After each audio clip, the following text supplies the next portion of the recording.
I watched a man tell my CEO she was too old for love, and that was the moment my life changed. I was sitting in my usual spot at Bridgewater Café, laptop open, pretending to work. The place was half full. Soft jazz played in the background. The espresso machine hissed every few minutes. College kids laughed at a table near the door. A couple shared a dessert by the window, leaning in close like they were the only two people in the world. It was a normal Wednesday night. Until she walked in. Diana Walsh. My CEO. The woman who could shut down a room full of executives with one raised eyebrow. At the office, I'd only ever seen her in sharp suits and high heels, her dark hair pinned back, her posture perfect. Tonight she wore jeans, a simple top, and tired eyes. She went straight to a table in the back corner, far from everyone else. No laptop, no folders, no phone in her hand, just her. That alone was strange. She ordered chamomile tea and wrapped both hands around the cup when it arrived, like she needed the warmth to hold herself together.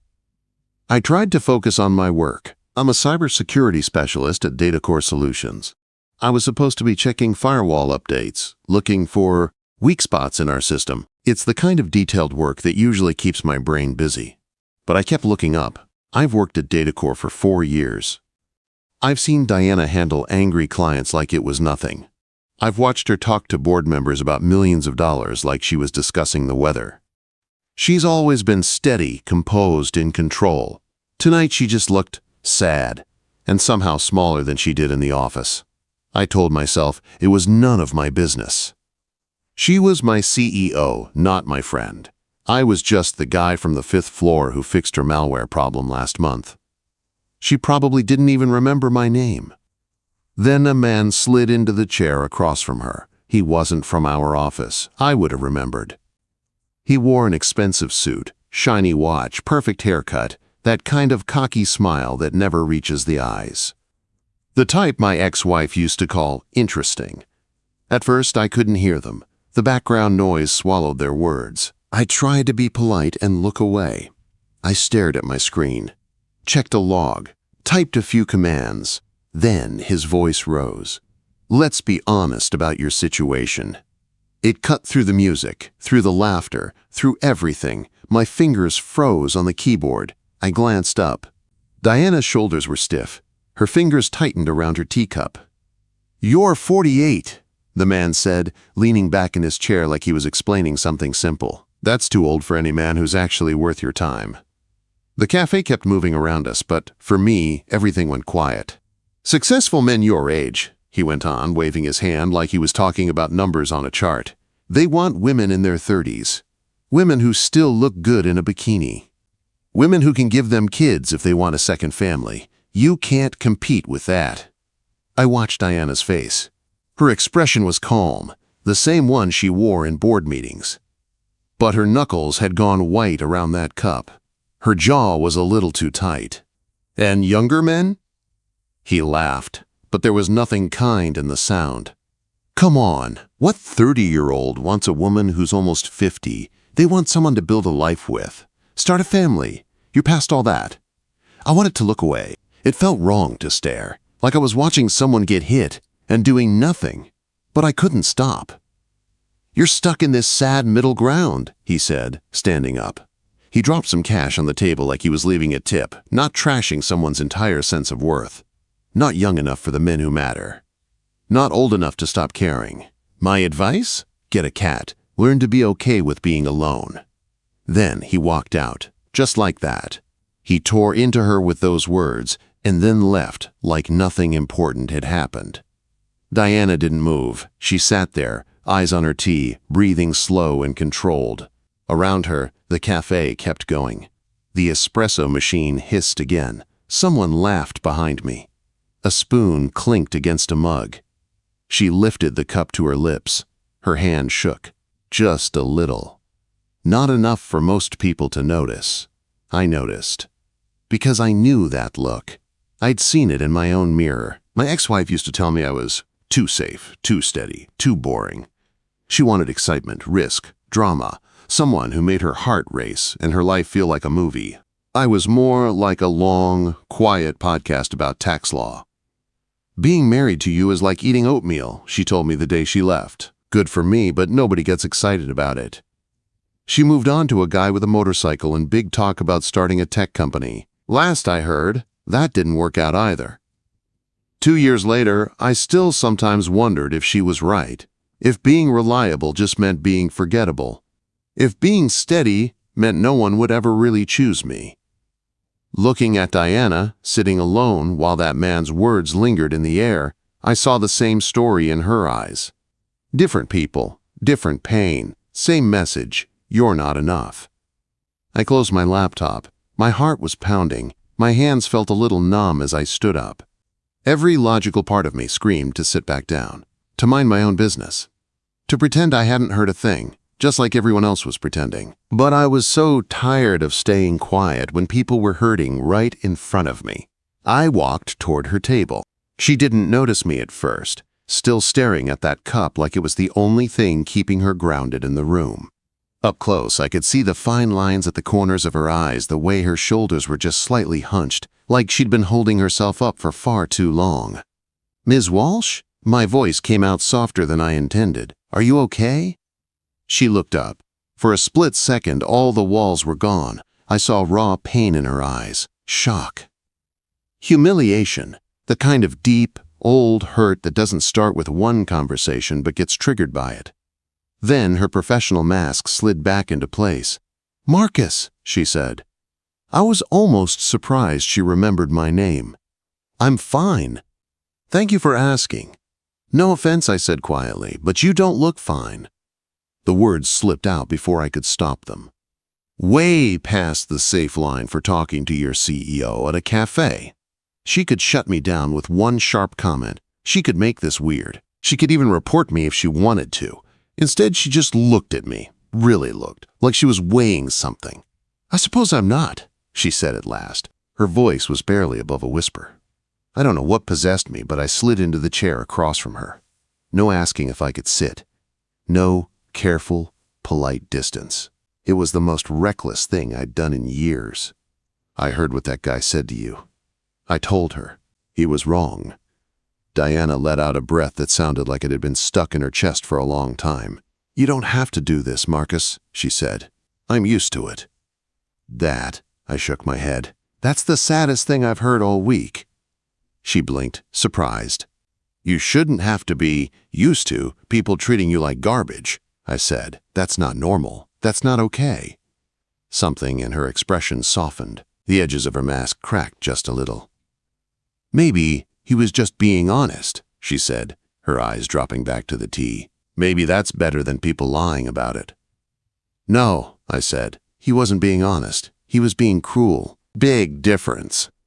She looked back up at me, studying my face like she was trying to figure out why I cared.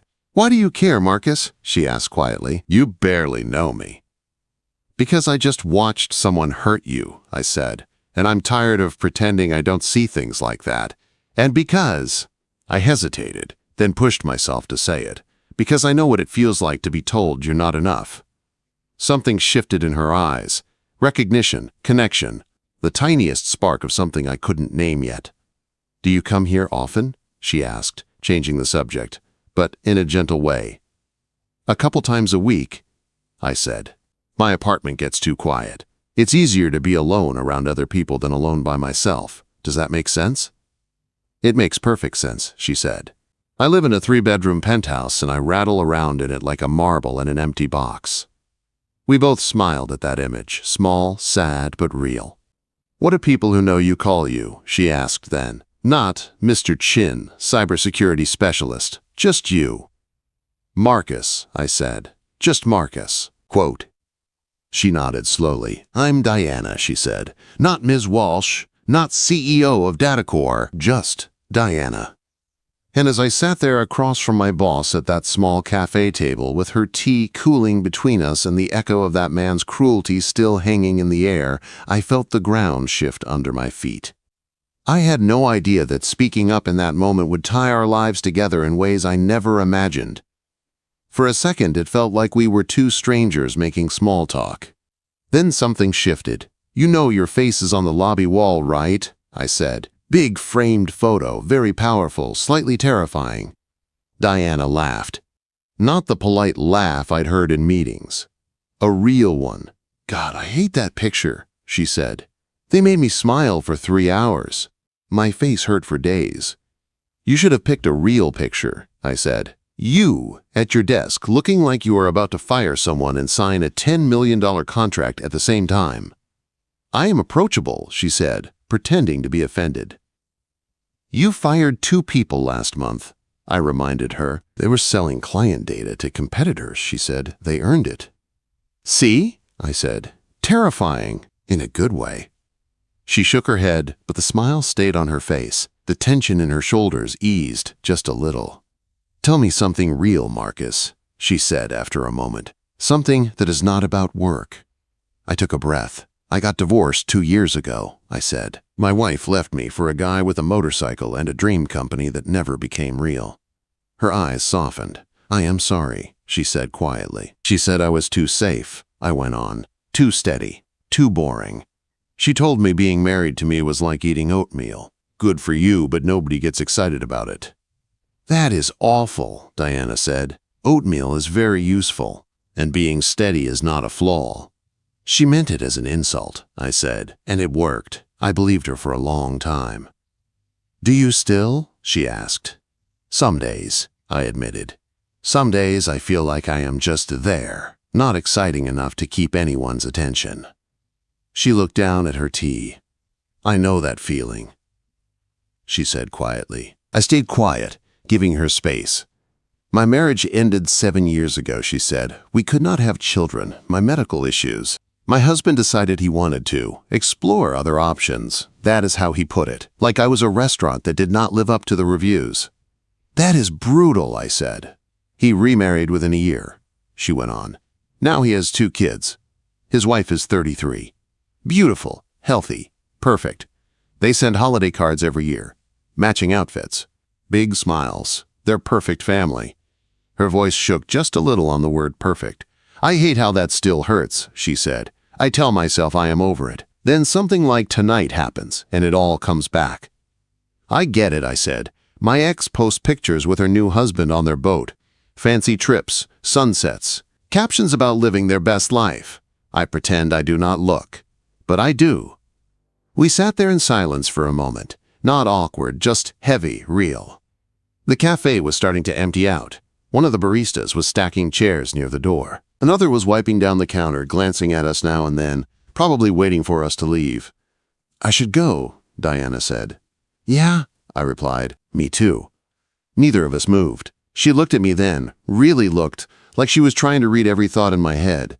"Thank you for coming over," she said softly. "For not pretending you did not hear, for saying he was wrong. I cannot remember the last time someone just cared."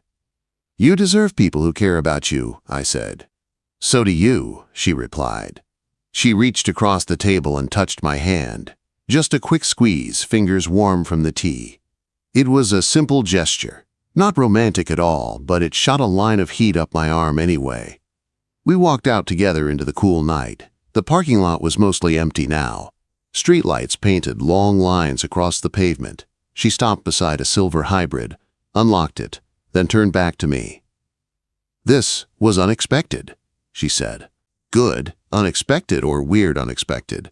I asked. "Good," she said. "Definitely good." She rested her hand on the car door, hesitated, then spoke again. "Marcus," she said, "would you maybe want to get coffee sometime? On purpose, I mean, not just because we both happen to be here." My heart tripped. "I would like that," I said. "Tomorrow is a board day," she said. "I will be stuck in meetings. But maybe this weekend. I will email you. We can pick a time." "Sounds good," I said. "I will keep my schedule open. You know, super busy guy, lots of plans." She smiled, full and real. "Good night, Marcus," she said. "Good night, Diana," I answered. I watched her drive away. Then I stood there for a minute in the parking lot, holding my laptop bag, feeling like something big had just started, and I did not know what it was yet. The next few days at work felt different. On the surface, nothing had changed. She was still my CEO. I was still the cybersecurity guy on the 5th floor. We still had status meetings and email threads and emergency patch requests. But there was something in the air now. On Monday morning, I saw her in the lobby. She was wearing one of her dark suits, hair pinned back, every inch the powerful leader from the photo on the wall. She was talking to the CFO when she caught my eye over his shoulder. She gave me a small smile. Private, quick. Most people would have missed it.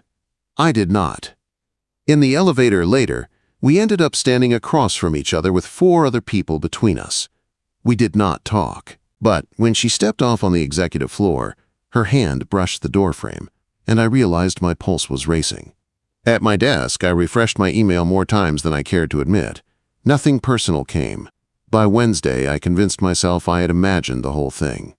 Maybe she regretted asking. Maybe she changed her mind. Maybe, in the harsh light of day, I was just an employee who crossed a line in a cafe. Friday afternoon, my inbox pinged.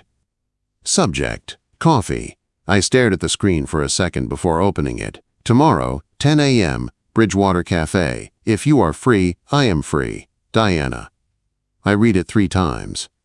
My fingers hovered over the keyboard. I am free. See you there. I hit send before I could overthink it. Saturday morning, I woke up 2 hours before my alarm. I showered, changed my shirt twice, tried to style my hair, ruined it, then messed it up again so it looked natural. I told myself it was just coffee with my boss. I told myself it was not a big deal. My heart did not believe me. I got to Bridgewater Café 15 minutes early. The same soft jazz played. The same barista worked the counter. I ordered 2 drinks without thinking too hard about it. Black coffee, 1 sugar for her. Regular coffee with cream for me. I picked a table by the window where I could see the door and pretended to scroll through my phone. At exactly 10:02, she walked in. This time, I recognized her right away, even without the suit. Jeans again, light blue jacket, hair down around her shoulders, softer and less controlled than at work. She scanned the room, saw me, and her face lit up in a way I had never seen at the office. "You remembered my order," she said, sliding into the chair across from me. "You are a creature of habit," I said. "Chamomile at night. Black coffee with 1 sugar in the morning. I pay attention." "Good quality for a cybersecurity guy," she said. "And for a friend."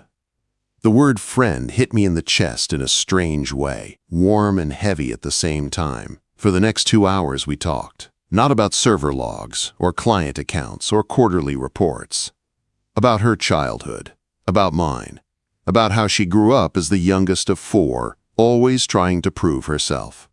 About parents who expected perfection, about feeling like her only value came from how much she achieved. About how she built DataCore from 8 people in a rented office to 400 in 6 cities. About how, somewhere along the way, the company became her identity because she did not know who she was outside of it. I told her about my small hometown. About my parents who celebrated every little success like it was huge. About feeling like I was letting them down when my marriage ended. About the empty apartment that still did not feel like home. The more we talked, the more something quiet and steady grew between us. A connection. An understanding. A sense that we were both more than the stories other people had told about us. As I watched her push her coffee cup back and forth between her hands, eyes bright and open in the morning light, one thought kept circling in my mind. I had walked over to her table that night because I could not stay silent. Now, I was starting to realize that one choice might change far more than just a bad evening in a cafe. 3 weeks after that coffee, my phone rang at 3 in the morning and her name lit up the screen. I was in the security operations center, alone with the glow of monitors and the hum of servers. Night shift. Log reviews. Quiet work. Then every alarm started screaming at once. Red alerts flashed across the screens. Access points lit up in places they should not be. We were under attack, a serious one. My fingers were already flying over the keyboard when my phone buzzed. I glanced down. "Diana," I picked up. "How bad is it?" she asked. No hello, no small talk. just raw fear under a controlled voice. "Bad," I said. "Someone got through the first firewall and into the outer network. They are trying to reach our client database. 40,000 companies trust us with their data, financial records, trade secrets, sensitive information. If someone got in and took even a piece of it, we were done." "What do you need?" she asked. "Time," I said. "Maybe 18 hours. And coffee. A lot of coffee." "I am on my way," she said, and hung up. I dove back into the system. I cut off external access where I could. I isolated the infected servers, traced the attack routes, built temporary walls while I worked on stronger ones.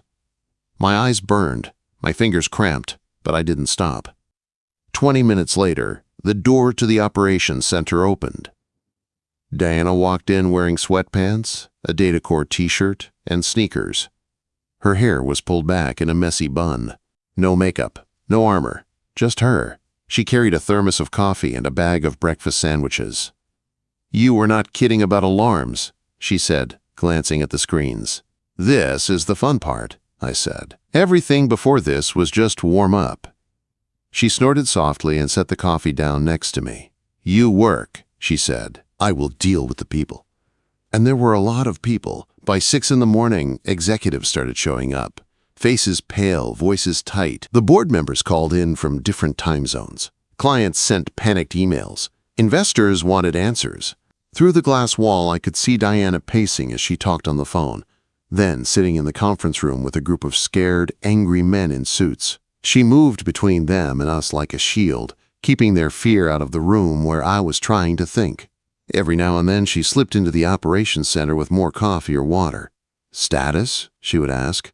"They are trying different entry points now," I would say. "Someone smart is behind this."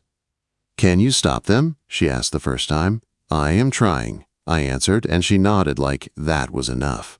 Around noon, she came in with lunch. "You need to eat something, Marcus," she said. "Humans require food, even cybersecurity wizards."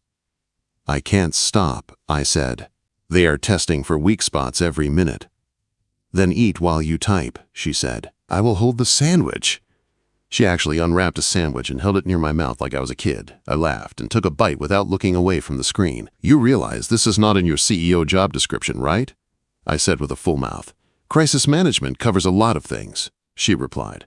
By late afternoon, I had been awake almost 30 hours. My head hurt. My shoulders ached. But the attack kept coming. It was coordinated, smart, relentless. This was not some random hacker in a basement. It felt bigger, organized, maybe even state level.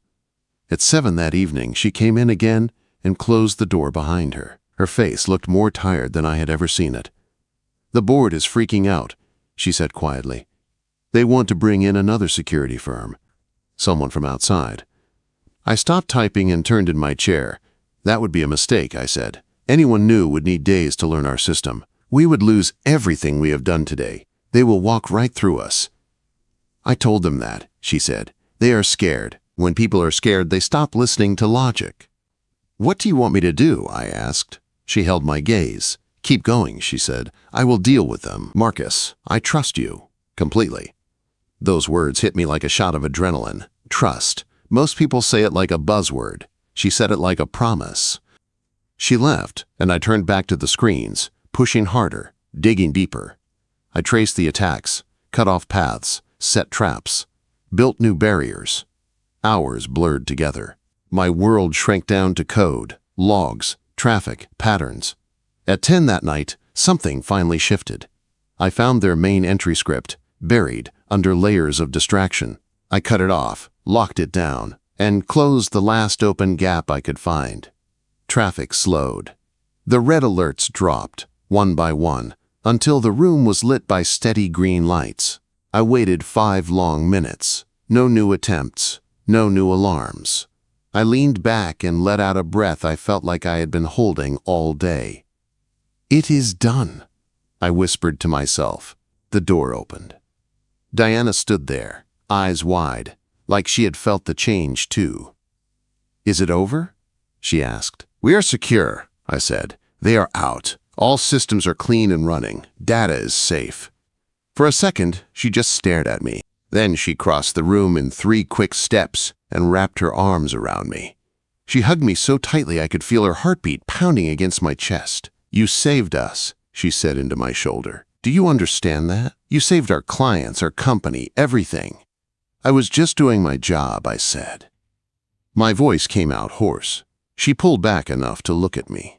"No," she said firmly. "You did more than your job. You did more than anyone else could have done tonight." Her hands were still on my shoulders. We were standing close. Too close for boss and employee, maybe. Her eyes were glassy with unshed tears, but her mouth was curved in this soft, proud smile. My heart was beating way too fast. Before I could think of anything else to say, her expression changed. Some of the intensity faded, replaced by exhaustion. "You look like you are about to fall over," she said. "When was the last time you slept?" "2 nights ago," I said. "I think, quote, that is not healthy," she replied. "Come home with me." My brain stalled. "Home?" I repeated. "To my place," she said. "You need a shower and real food, and a bed that is not a broken office chair. I do not want to be alone tonight either." Not after all of this. She must have seen something flicker across my face, because she added quickly, "No pressure, nothing weird, just sleep, I promise, I do not want to go back to that big, empty place and sit there by myself after a day like this." I thought about my own apartment. About walking in, alone, after carrying all this stress and fear around for so long. About the silence. "Okay," I said. "Yeah. I will come." We drove in her car because she said I was too tired to drive, and she was right. City lights flashed past the windows. My body felt like it weighed 100 pounds. She drove with one hand on the wheel, the other holding a travel mug of coffee. Her building was downtown, tall and made of glass. We took the elevator to the 20th floor. My ears popped on the way up. When she opened the door, I stepped into a space that looked like something from a magazine. Tall windows from floor to ceiling, city lights below like a sea of stars, clean lines, polished surfaces, art on the walls instead of empty hooks. It was beautiful and cold in a way. Not the temperature, the feeling. "Welcome to the glass box," she said with a tired smile. "Make yourself at home, or at least try." She pointed toward a hallway. "Bathroom is down there," she said. "Guest room is on the right, but you are not making it that far without falling over. Take a shower. I will order food." The hot water hit me and I almost sank to the floor. A whole day of fear and focus washed down the drain. When I came back out in the clean t-shirt and sweats she had found from some old box, food was waiting on the coffee table. We sat on the couch, eating in silence at first, both too tired for deep conversation. The city lights glowed through the windows. I could see our office building in the distance, just another box of light in the skyline. "You know the board is going to spin this," she said quietly after a while. "They will say we were never really in danger. They will claim they had everything under control." "I know," I said, "but I know what happened," she added. "I know who stayed up for 20 hours straight and fought for this company when everyone else was panicking. I will not forget that." I did not know what to say to that, so I just nodded. At some point, I must have fallen asleep on the couch. When I woke up, a soft gray light was slipping around the edges of the curtains. There was a blanket over me that had not been there before. My neck hurt from the weird angle, but the rest of me felt heavy and relaxed in a way it had not in months. Diana was asleep in the armchair nearby, still in her sweatpants and t-shirt, head tilted to the side, arms crossed loosely over her chest. It looked like she had tried to stay awake and watch over me, and lost the battle. I watched her for a moment, the early morning light touching her face. Her features were softer in sleep, less guarded. The woman who ran board meetings and negotiated contracts was gone. This was just Diana, a human being who carried far too much on her shoulders most days. Something in my chest squeezed. I could have stayed in that moment forever, but the alarm on her phone buzzed, making both of us jump. She blinked awake, looked at me on the couch, at the blanket, and gave a small, sheepish smile. "Sorry," she said. "I was supposed to wake you up an hour ago." I may have fallen asleep on the job. "For once," I said, "I am not complaining about someone missing an alarm." She laughed softly, then grew serious. "Marcus," she said, "I know things are complicated. I know what people will say if they ever find out how close we have become. But I need you to know something." My stomach tightened. "What?" I asked. "You matter to me," she said simply. "Not just as an employee or a brilliant security specialist. As a person. As the man who sat at my table in a cafe when nobody else did." The room felt suddenly very small. "You matter to me too," I said. And I knew, sitting there on her couch in borrowed clothes, that whatever line had existed between us was not simple anymore. It was tangled and bright and dangerous. And I also knew I was not sure I wanted to step back from it. I did not plan to fall in love with my CEO. I definitely did not plan to fight a boardroom full of powerful people to help her keep the company she built. But life did not care about my plans. A few weeks after the cyber attack, things at work seemed calm on the surface. Systems were stable. Clients were happy. The board sent out a statement praising our strong security response. Then Diana called me into her office late one afternoon. Her blinds were closed. Her jacket was off. Her hair looked like she had been running her hands through it for hours. "The board wants to force me out," she said. The words hit me like a punch. "What?" I said. "Why, after everything you just did?" "They say I have lost my edge," she replied. "That we need younger leadership, fresh vision, a new face for the company." My chest burned. "That is nonsense," I said. "The numbers say the opposite."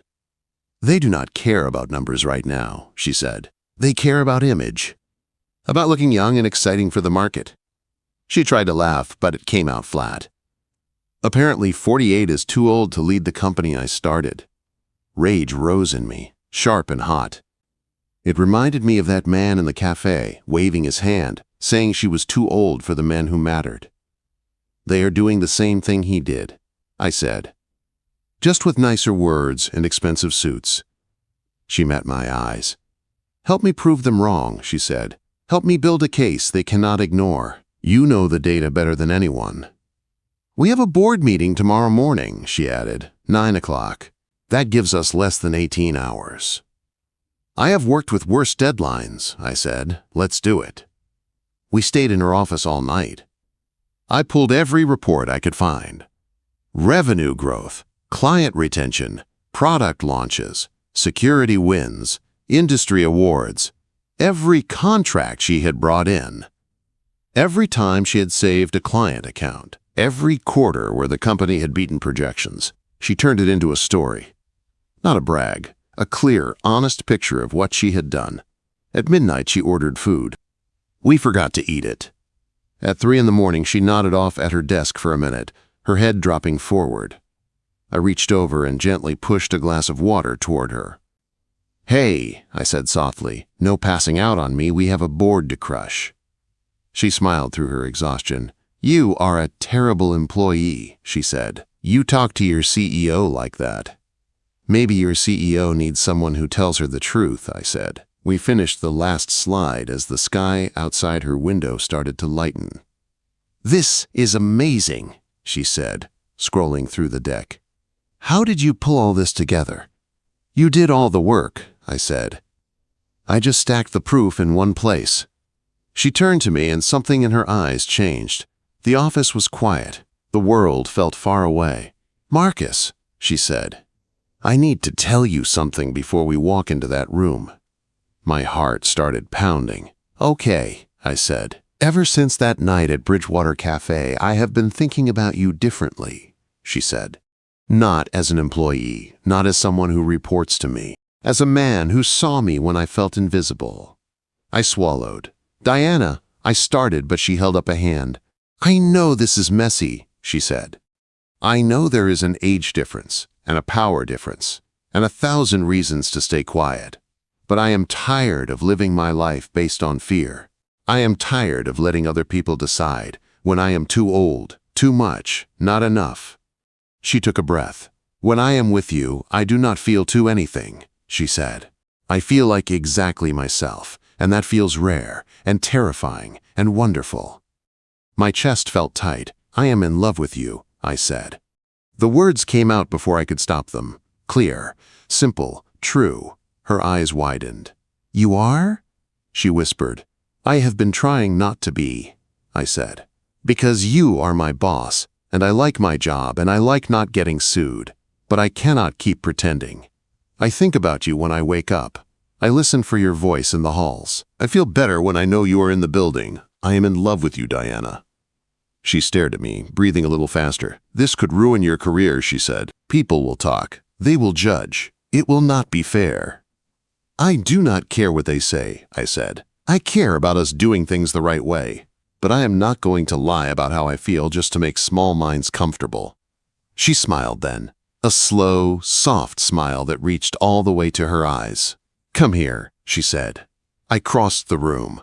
She reached up and put her hand on my cheek. Then she kissed me. It was gentle at first. Careful. Warm. A question and an answer at the same time. My hands went to her waist. She pulled me closer. For a moment, everything else disappeared. The board meeting. The company. The risk. The rules. Then she pulled back, breathing slightly harder. Okay, she said. Now we go and fight for this company. And for you, I added. And for me, she agreed. We walked into the boardroom together at 9 on the dot. The men around the table looked tired and important. Papers were stacked neatly. Laptops were open. The chairman, Robert Mitchell, cleared his throat. Diana, he said, we appreciate your time. We want to discuss the future leadership of DataCore. We will, she said. But first, you are going to look at something. She plugged in the laptop and started the presentation. For 40 minutes, she laid out the truth. Revenue up, client loss down, new products launched, security wins, industry respect, jobs created, offices opened, all under her leadership. I watched their faces change, one by one. Doubt gave way to calculation. Calculation gave way to unease. Facts have a way of cutting through nice-sounding lies. When she finished, she closed the laptop and folded her hands. This is what I have done for this company, she said calmly. Not speculation, not opinion. Proof. If your decision to replace me is not based on performance, then you need to ask yourselves what it is based on. The silence in the room was thick. Finally, the chairman spoke. Ms. Walsh, he said, it appears we may have been hasty in our earlier thoughts. Quote, you were wrong, she said. Please say what you mean. He shifted in his chair. We were wrong, he said. You are still the right person to lead DataCore. And my CFO, she asked. You wanted to push her out too. We will reconsider that, he said. No, Diana replied. You will keep her, or you can look for a new CEO and a new CFO at the same time. Your choice. They backed down. One by one, the men who had been ready to replace her with someone younger nodded and muttered phrases like, of course, and you are right. When the meeting ended, everyone filed out, except the two of us. The door closed. Diana leaned back against the table, then started laughing. Not the light laugh from before, a deep, honest laugh, full of relief and disbelief. We did it, she said. We actually did it. You did it, I said. I just played with spreadsheets. She stepped close.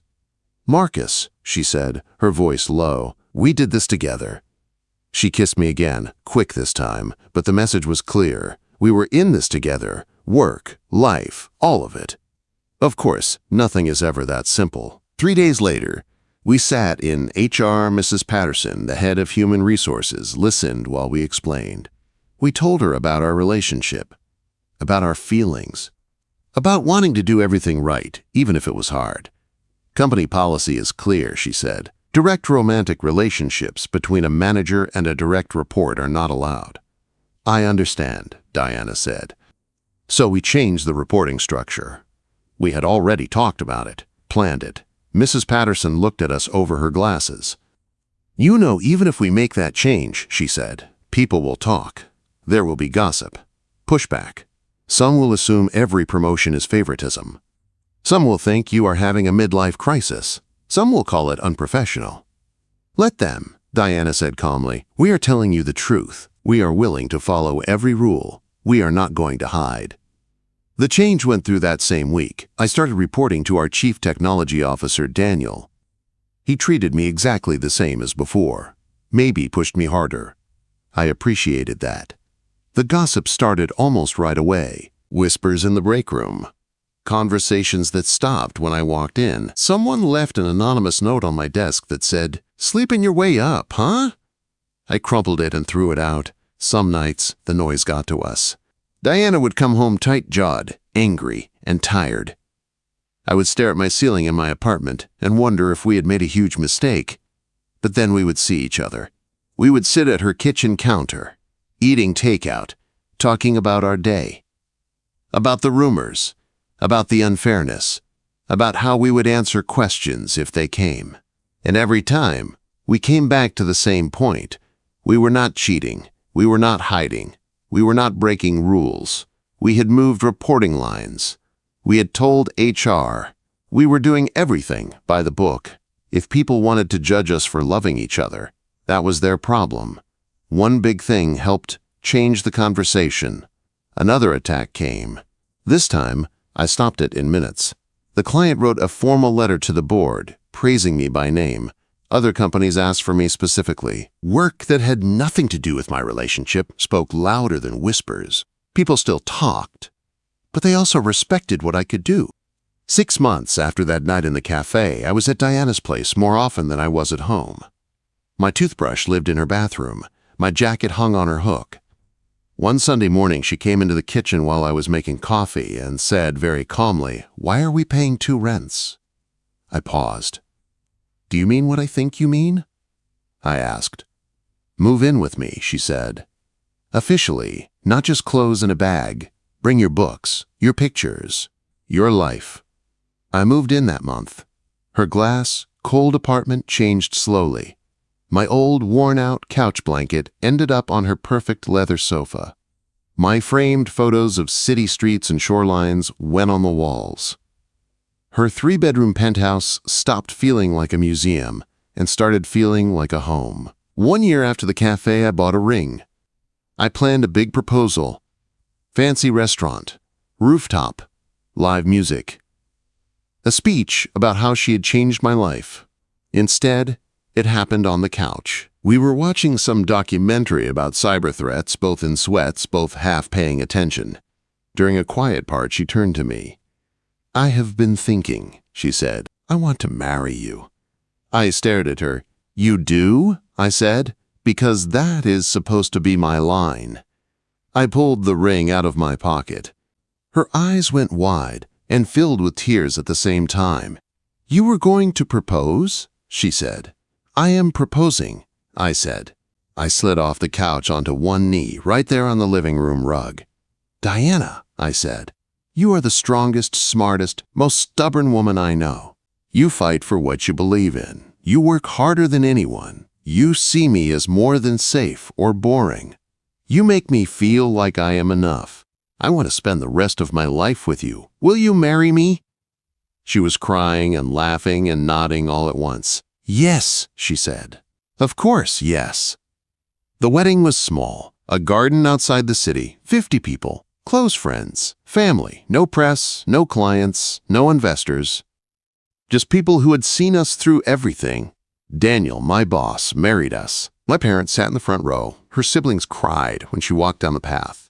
In her vows, she said, "I spent years believing that my time for love was over, that I was too busy, too old, too used up by work and life and grief."